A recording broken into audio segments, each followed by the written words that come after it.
Well, hello, everyone. This is Dr. Isabelle Amigues from Unabridged MD and PositiveANA.com. And today we are talking about the infertility and positive ANA, and we'll go into a little bit more granular. And today I am very excited to have Dr. Pederson, who is an OBGYN specialized in infertility.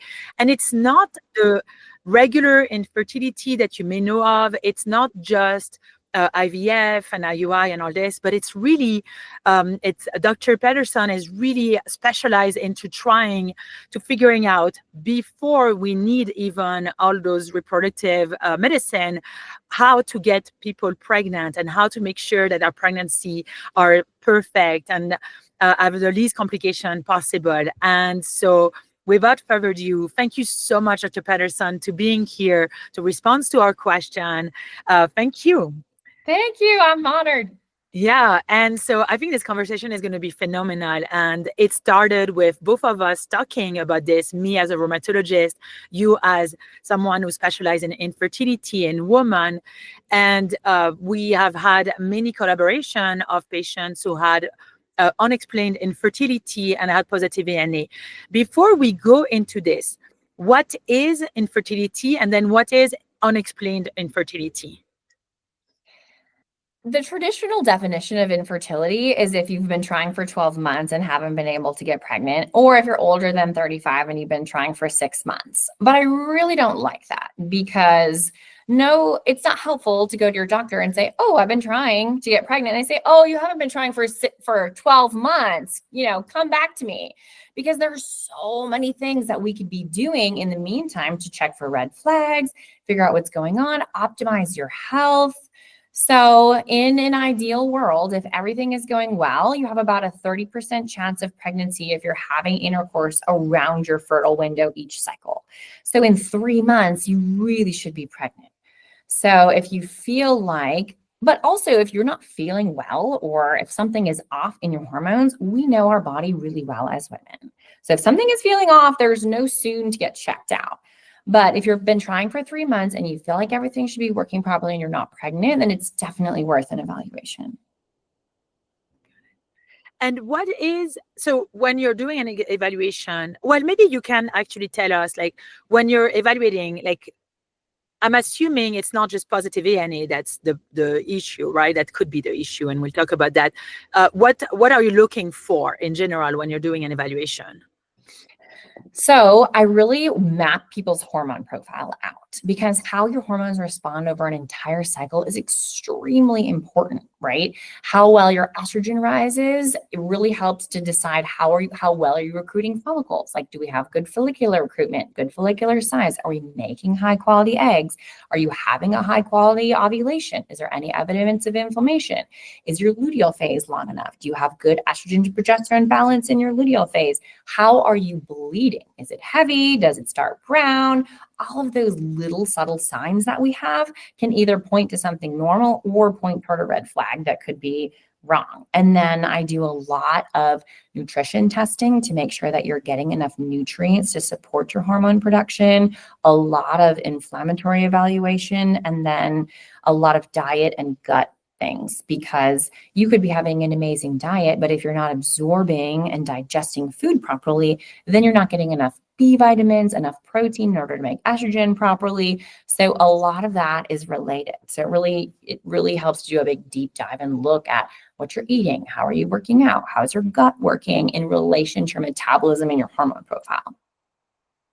That's really interesting. And so do you check ANA and antibodies, like autoimmune antibodies in everyone, or like when do you check for that? I check it in almost everyone. I really personalize a lot of what I do to the person, but if you've been trying for many months and you still can't get pregnant, then I almost always check an ANA, especially if you've had miscarriages in the past, because as we've seen from the literature, it is true that people who have fertility issues have a much higher chance of having a positive ANA, especially if they've had multiple pregnancy losses, than somebody who didn't have fertility issues. So there's a huge autoimmune component that I think we've been missing a lot, and that we really honestly need more research in, because now we're learning that there's probably a way bigger autoimmune component than we even realized in the past. Mm-hmm. So that's actually really what I wanted to touch upon. Our website positiveana.com being just about this, right? So someone gets evaluated and somehow gets a positive ANA, and they are wondering, what does that mean? So you just mentioned, and we were talking about this meta-analysis, which is this analysis of multiple studies. So it's the highest level of how do you call that? Like science, basically, like of data, and because it's studies of studies, and that this meta-analysis showed clearly that women who have positive ANA have more chance of being less fertile, right? Like have more infertility issues. What's your approach? So there is a positive ANA. What do you do? And I have a little bit of an idea, but I'm just, we can basically discuss together. Yeah, so it really also depends how they're feeling. So the more symptoms they're having, the more likely I am to treat them, or depending on what their fertility history is. So if we've just started our evaluation, they're feeling pretty good, they don't have a lot of fatigue or joint pain or muscle pain or rashes or anything else. And a lot of times I'll start with other things first, like let's balance your hormones, let's get your gut straightened out, let's get your diet straightened out. And then if we're still not able to get pregnant, then we can work on inflammation or immunity.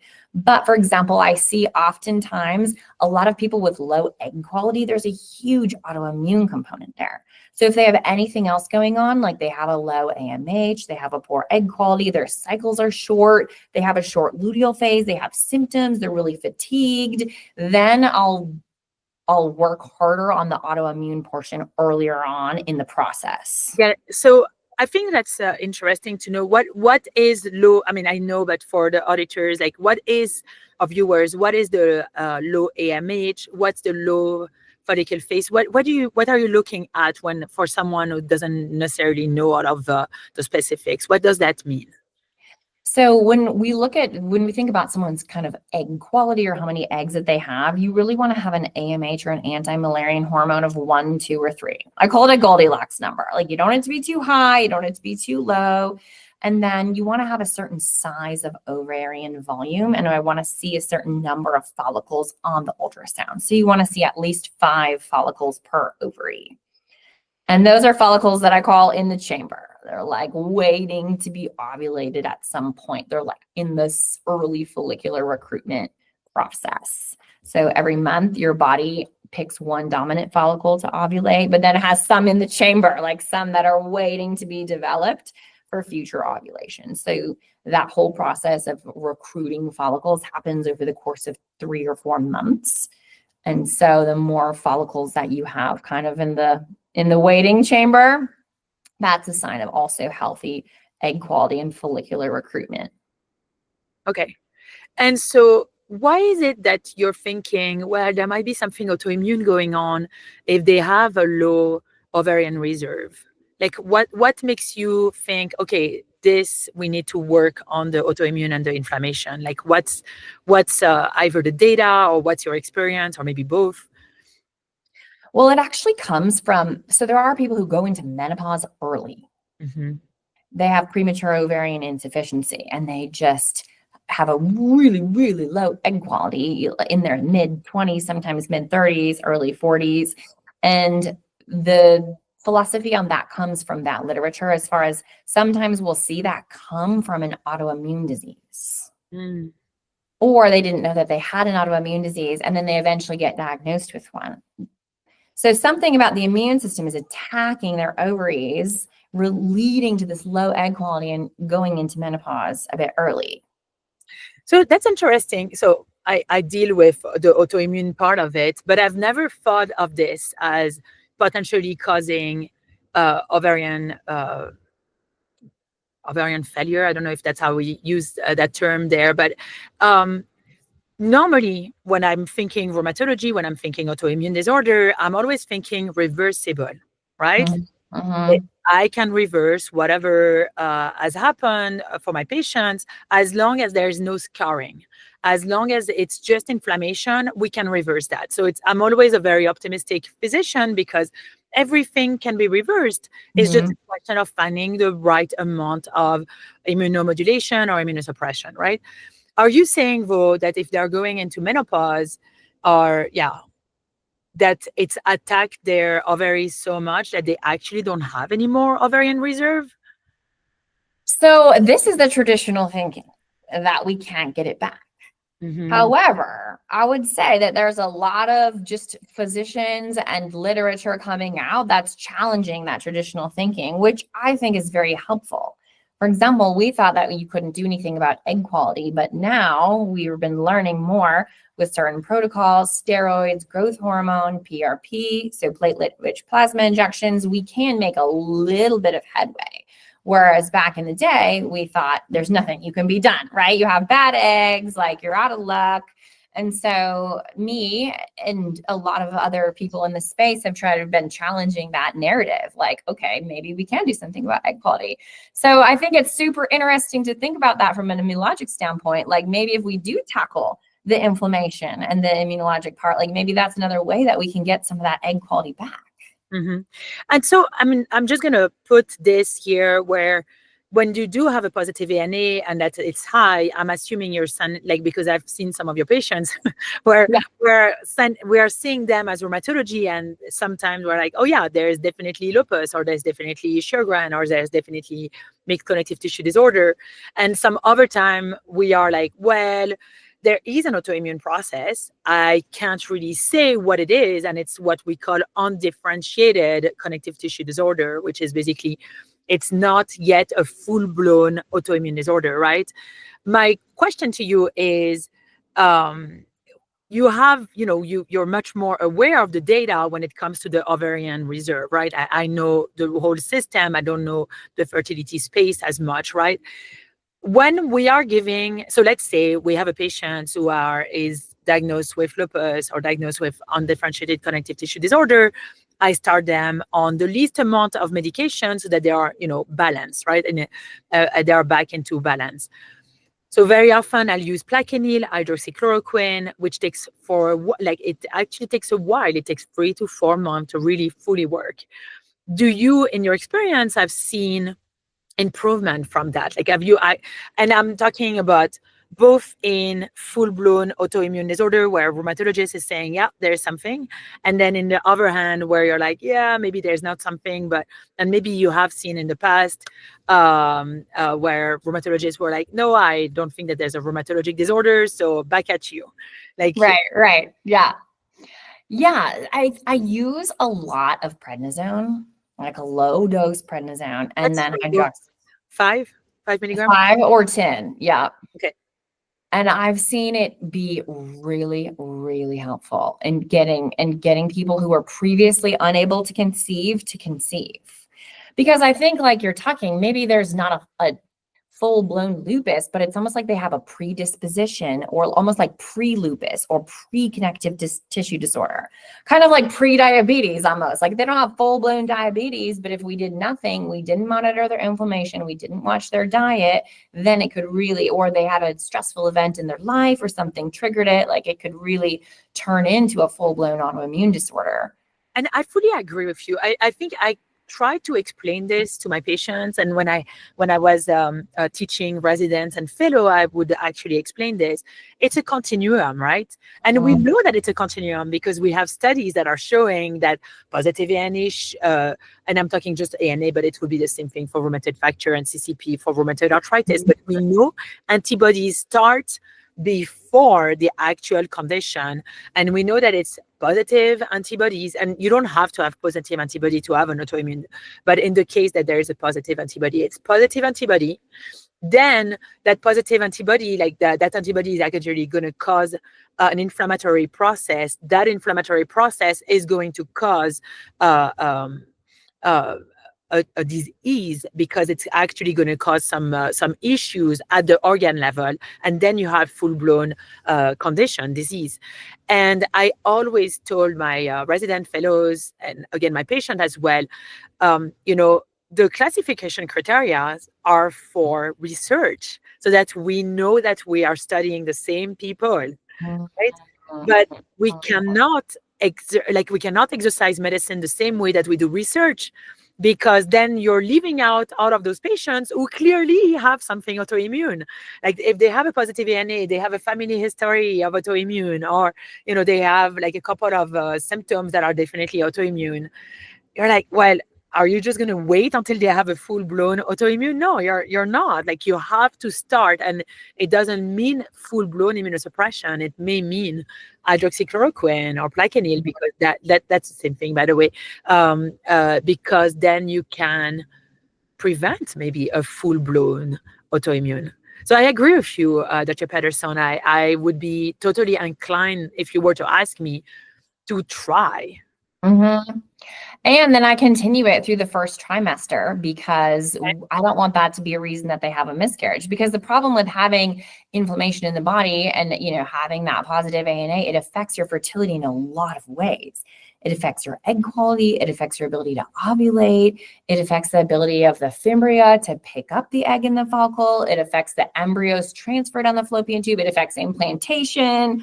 So there's so many areas where it's worth doing a little bit of anti-inflammatory medication, because if we can improve that process, keep the baby in the uterus, then a lot of times the body will take over, and then it'll make enough hormones, and then the baby will grow. It's just that very beginning process that really needs to be as low inflammation as possible. Mm-hmm. And you were mentioning earlier when we were just talking that there is some data about positive autoimmune and prednisone when it comes to infertility. Like, what's the data showing us so far on prednisone? I mean, a lot of fertility clinics are using it now because it's been shown to be so beneficial in improving the live pregnancy rate, especially in people who have a positive ANA. It doubles your live pregnancy rate if you take prednisone. The question just is, how long do you take it for? Do you take it for months? Do you just take it for the cycle right before you try? So there's definitely some things that, need to be teased out in the data, but it's definitely been shown to be helpful. And how do you choose between 5 milligram and 10 milligram? I usually start with 5, but unless they're really symptomatic. So there's some people, for example, so another thing is endometriosis, for example. There's a theory that is in some people, it's autoimmune mediated. So if they have multiple things, or they have Hashimoto's, or they have another autoimmune disease, then I'll do a higher dose. Mm-hmm. But if they only have a positive ANA or they're not as symptomatic, then I'll do 5 milligrams of prednisone a day. And I'm assuming you don't do it right away, right? Like, if someone has had just 3 months of trying 3 months, you find a minimally elevated positive ANA, you don't necessarily do that, do you? No, I don't start with that. Like, usually I'll have them do an anti-inflammatory diet, and then sometimes I'll have them do low-dose naltrexone, for example, and then I might put them on a steroid or Plaquenil altogether. What's the data in low-dose naltrexone? I'm intrigued because it's gained a lot of popularity right now. It originally, I can't remember where it was originally used, but for Hashimoto's is the most common place because of those antibodies from that autoimmune thyroid disease. But a lot of the data on low-dose naltrexone comes out of Dr. Phil Boyle in neofertility. He does a lot of research in the natural fertility space. And a lot of his data shows that low-dose naltrexone can help improve decreasing your TPO and TPA antibodies and help with your implantation rates. That's interesting. So the TPO and TGB antibodies are for thyroid disorders, for those who are not yet aware of this. So that's actually really interesting. So if I put it together, basically you're taking a patient that, feels, I either have been waiting and I've been trying and it hasn't worked to become pregnant, or they feel that something is off, and they're like, well, something is off. Then you take them, you look at them holistically.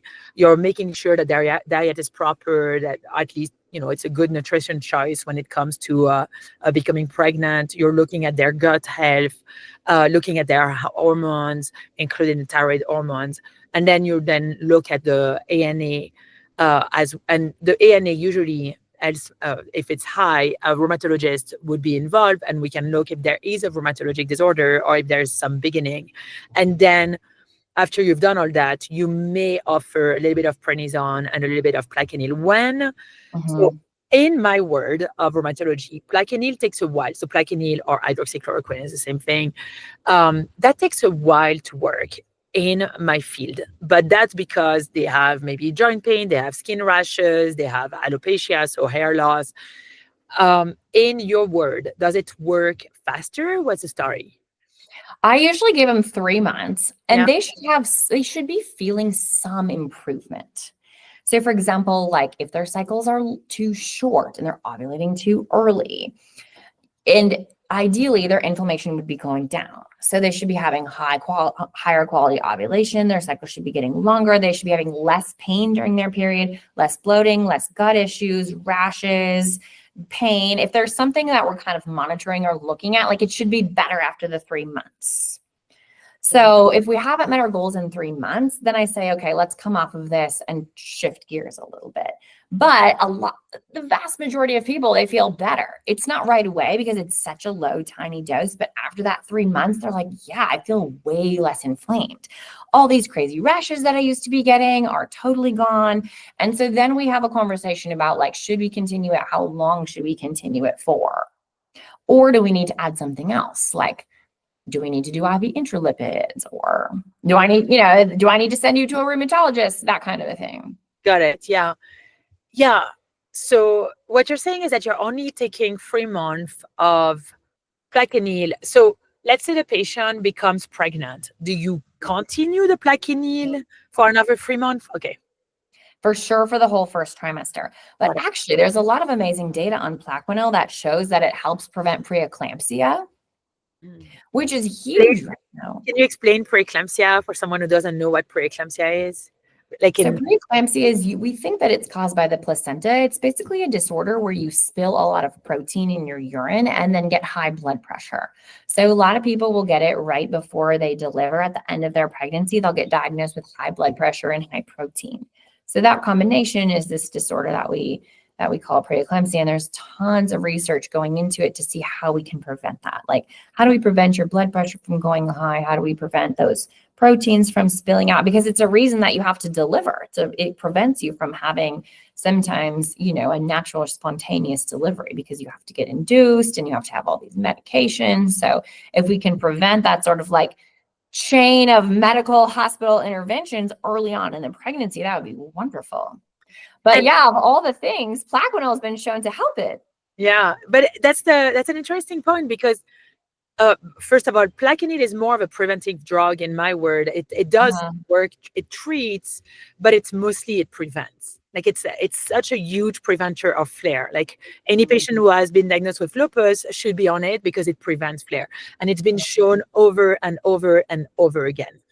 So it's, totally a gold standard. Like if someone is not on Plaquenil, is that they have a reason that they cannot be on Plaquenil. But I guess my question here is like, okay, so preeclampsia is towards the end of the pregnancy. What's the actual risk? For me, there's none, but I'm asking you, what's the risk of just keeping the patient on Plaquenil the whole time? I mean, there's none. I think that in general, it's that debate of you want to be on the fewest medications possible. Got it. Yeah. So, I mean, but there's not really a risk to continue it the whole pregnancy, especially in someone who has a history of preeclampsia or high blood pressure, has been really inflamed. Like I have a very low threshold to continue it. Got it. Yeah.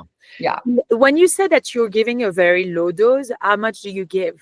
200 milligrams a day. So it is, and you were talking about women that have all body habitus that are, heavier, some that are smaller. Yeah, I don't weight dose it, but maybe I should. Should I be weight-based dosing it? We like in rheumatology, but again, this is Yeah. a different reason. So in rheumatology, we use 0.5 milligram per kilogram. So it's between, if Mm. someone is pretty petite, it's 300 milligrams. So it's 1 day 2, 1 day 1. And if someone is over 70 kilogram, that's actually the vast majority of people, honestly. That's 2 tablets. So it's 400 milligram. But that's in rheumatology world. And remember, like, that's what we were talking about at the beginning. In rheumatology world, we have a full-blown autoimmune disorder, right? Yeah, yeah. This is the dose for people that don't have a full-blown autoimmune disorder. Exactly. Yeah. Exactly. So that's actually super interesting. And to me, like, yeah, maybe. And, I do that sometimes so once someone has had an autoimmune disorder, the goal is full remission. And then you're like, okay, you're in full remission for a long time now. We can back up, and so the goal is always to back up so that you're on the least amount of medication possible. Mhm. Um, so, you know, is there anything else that we need to know about this word of infertility? And what I want to share here is that I love what you do, and I think I've told you this many, many times. I wish I knew you when I had my own infertility journey, really, because it just felt like there was just nothing, or directly IVF or IUI. There was no thing, like there was nothing to prepare to, which I actually thought was missing for me, right? And so, in this world of infertility, like, can you share a little bit of hope? Because I mean, I have met many of your patients who go on to become pregnant and so on. Like, what's your and I know, like, in the practice that you have, that's why you created your practice. What's the outlook on infertility due with a positive ANA? So one thing too that I think is really important is that I just try to personalize everything. Because in fertility world, especially, you hear all these things. You read these blogs, you hear it from a friend that, oh, you should be gluten-free, you should be dairy-free, you should do this, you should take this supplement. But nobody should be on anything universal. Like our hormone profile, our metabolism, even our whole like rheumatologic spectrum, it's so different. So one thing is really important to know yourself, learn about your body, and have something that's personalized to you, because you could be gluten-free and eating horribly, right? Like Skittles are gluten-free. So I think in this world of personalized medicine, we're really making changes that we can learn about our bodies, we can optimize them, we can feel amazing every day. And if we're feeling amazing every day, that's going to optimize our fertility. And it's totally symptom-based, because if you feel horrible, but all of your hormones look normal, and people are like, oh, you're looking normal. You're not normal if you're not feeling normal. So it's really important. And I really don't like unexplained fertility. That just, in my opinion, means we haven't dug hard enough. We haven't, there's some reason why you can't get pregnant. Like, let's figure it out. We're not just going to give up. We're not going to be like, oh, no, you don't have any more eggs. Too bad, so sad. Let's figure out what we can possibly do. Look under all the rocks, try all the things, because probably something subtle that we just haven't missed yet. So Mhm. I always tell my patients, like, we're going to fight for you. We're going to figure it out. Like, I tell them I have 2 rules. 1, you're not allowed to give up on your body. And 2, you're not allowed to worry at home without letting me know. Oh, I love that one. I love both, actually. Yeah, because, it's like you get into a Google spiral and an Instagram spiral, and you're like, I have no eggs. I'm never going to be able to have kids. So I say, message me first, call me first. Well, I promise we will make a plan. I love it. I love it. Well, this has been so wonderful, and I think you have been really able to explain what to do when there's a positive ANA, what's the data out there, explaining what and how and why we do what we do. Um, your practice is in Broomfield, which is like in the greater Denver area. If someone was to look to work with you, how can they work with you? Yeah. So a good place to find us is verafertility.com. And then our email is just vera@verafertility.com. And then that's also our Instagram handle, Vera Fertility. Yeah, perfect. Well, everyone, I hope you enjoyed this. If you have enjoyed, please share this video and the website with anyone that you think might find this useful. And then check out Dr. Sarah Pederson. What she does is pretty amazing. And until the next time, Dr. Pederson, thank you so much for Thank sharing. you. Yeah, thank you.